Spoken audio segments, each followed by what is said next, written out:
Hey guys, Matt Fab here. We're coming back to the F150 project. Pace has been a little bit slow. It's been pretty cold. We've had a couple of small things we fit in here. So moving on to this, we've got some brackets we just made to catch the rear subframe mount. We're gonna notch the frame. We're gonna lay out a nice flat line for everything to land on. Plasma that out, get these fit up intact. Once the subframe's up in place, we can kind of set our pinion angle and start CAD designing some front brackets. So I'm gonna record the plasma this time. You guys can see some sparks and watch me CAD design some brackets. All right, so we've got some lines laid out here. I kind of have an idea of where I'm gonna cut. We're gonna raise it up. We're about 2 inches up from where it used to hit, which levels out to kind of in line with the frame here, which is awesome. I'll get rid of the big boy bulge back here. So the control arms will clear that I have to trim anyways, and I'm gonna set the camera up and just start blasting. I don't know if I can do that on YouTube.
We're back with the F150. We have the parts to fix the plasma. I'm gonna get those screwed on and we're gonna finish cutting the frame off. Very close. I got a zip zip, and then over here we got a zip zip.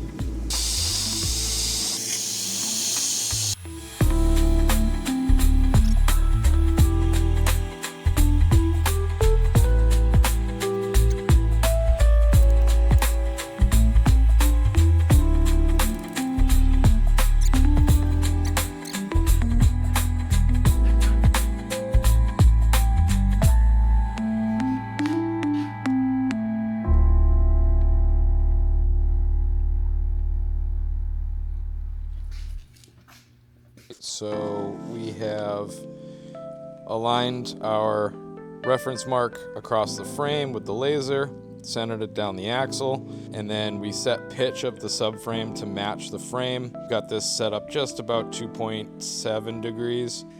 Yeah, they sit just outside the frame.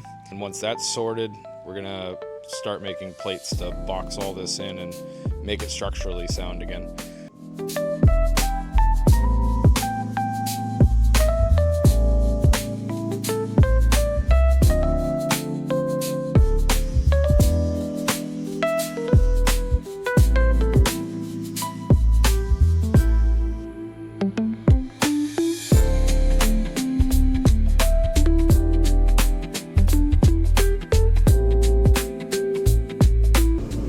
All right guys, we're back. Been a couple days, but we turned up some spacers. Oh, these are gonna fit right in the subframe. They're gonna allow us to use a more standard size bolt. The subframe bushing is 1.19 inner diameter, and getting a bolt that size is nearly impossible. I'm sure the factory subframe mounts have a taper to them, a little shoulder on the bolt. So we turn these up on a lathe. They're just steel. They fit a 5/8 bolt, which is the same outer diameter as an M14. Not sure what the final bolt's gonna be, but these sit nice and snug. They center themselves in the bushings. Actually, I think the front ones are a little bit longer. Yeah, there we go. They sit nice. They look nice. We'll put a little cork pad on them so that they don't rattle in there. Something just to kind of hold them steady. And now that we have these, Gonna get in here. We're gonna start building these mounts now that they're kind of centered. Yeah.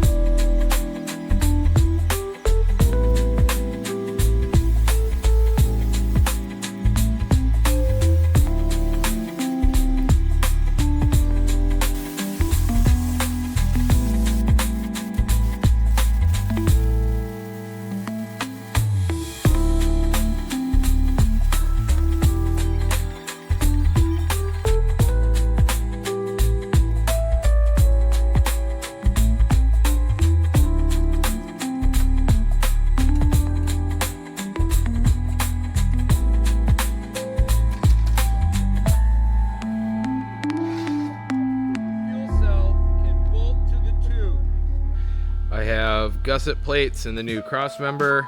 We drilled and tapped some holes to mount the fuel cell to on the underside. I'm gonna burn this in so the frame is held nice and tight. And then we're gonna cut these rivets out and get this cross member out of the way. And we've gotta make one.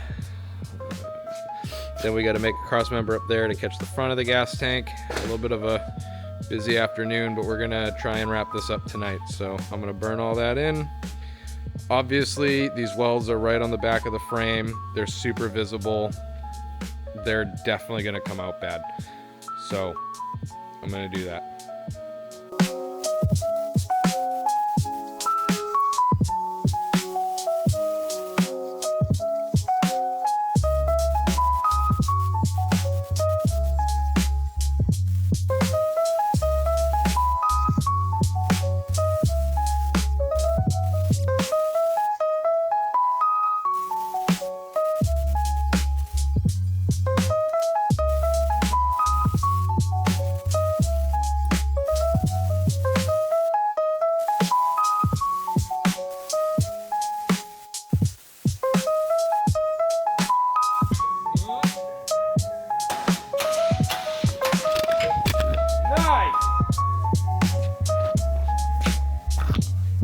That's the second time this has taken a pretty good fall today.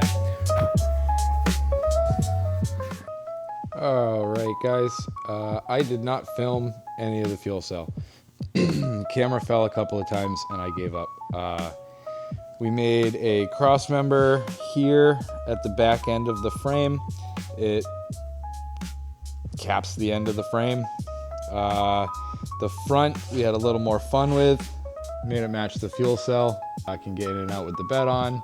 Everything should be accessible. Everything sits below the top of the frame. This was made to fit a solid rear axle truck. The cross member that it landed on, it's about 2 inches in from the end of the frame. We removed it, made a tube that goes across at the end, capped that off, moved the fuel cell about 2.25 inches back from where it's supposed to be, all to clear the subframe and the sway bar. Plenty of clearance now, bolts up from underneath, everything's accessible. The owner can play with filler necks, that's on him, not a big deal.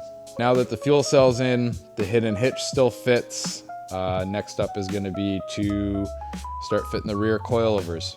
Once the coilovers are put together, we're gonna put the wheels on, set the car back down on dollies. Once the coilovers are in, we'll build a cross member to kind of brace it all together as a, one last stiffener between the coilover points. And that should be it for the rear end of this truck. So we've got Viking custom coilovers. This is from a company that does F100 performance parts. They come with this neat little bracket that fits the S550 lower spring perch. There's actually 2 bolt holes that's going to mount to right on the spring perch. We've got upper brackets. I don't know if they'll fit, but they'll give us a rough idea. So tomorrow night, we're going to assemble these, get them on the truck, set ride heights, and go from there.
All right, wheels are on it.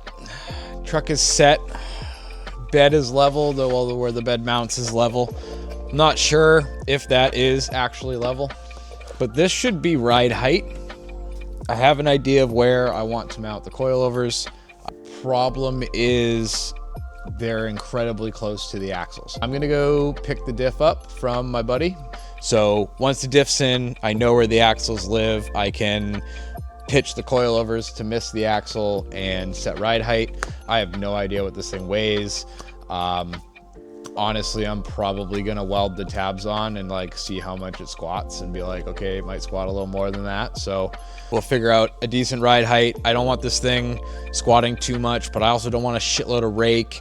It's still stock coils in the front on the Crown Vic front end. I think he's gonna get some adjustables in there too. So I'm gonna kind of just set this up at a decent height. All right, and that's gonna wrap the rear of the F150 Lightning project. Made new cross members to push the fuel tank back, front and rear. Hidden hitch still fits. Added a cross member there last minute to brace the coilovers just because I didn't want the frame to tweak at all. It really shouldn't. The truck's not that heavy. So now that the rear is done, we're gonna spin the truck around. We've got an electronic S550 power steering rack to put in it. The rack has a kit, it's a little bracket kit that adapts it to the subframe. So that'll go in quick steering column, and this can roll out of here, go get sandblasted, painted, and reassembled.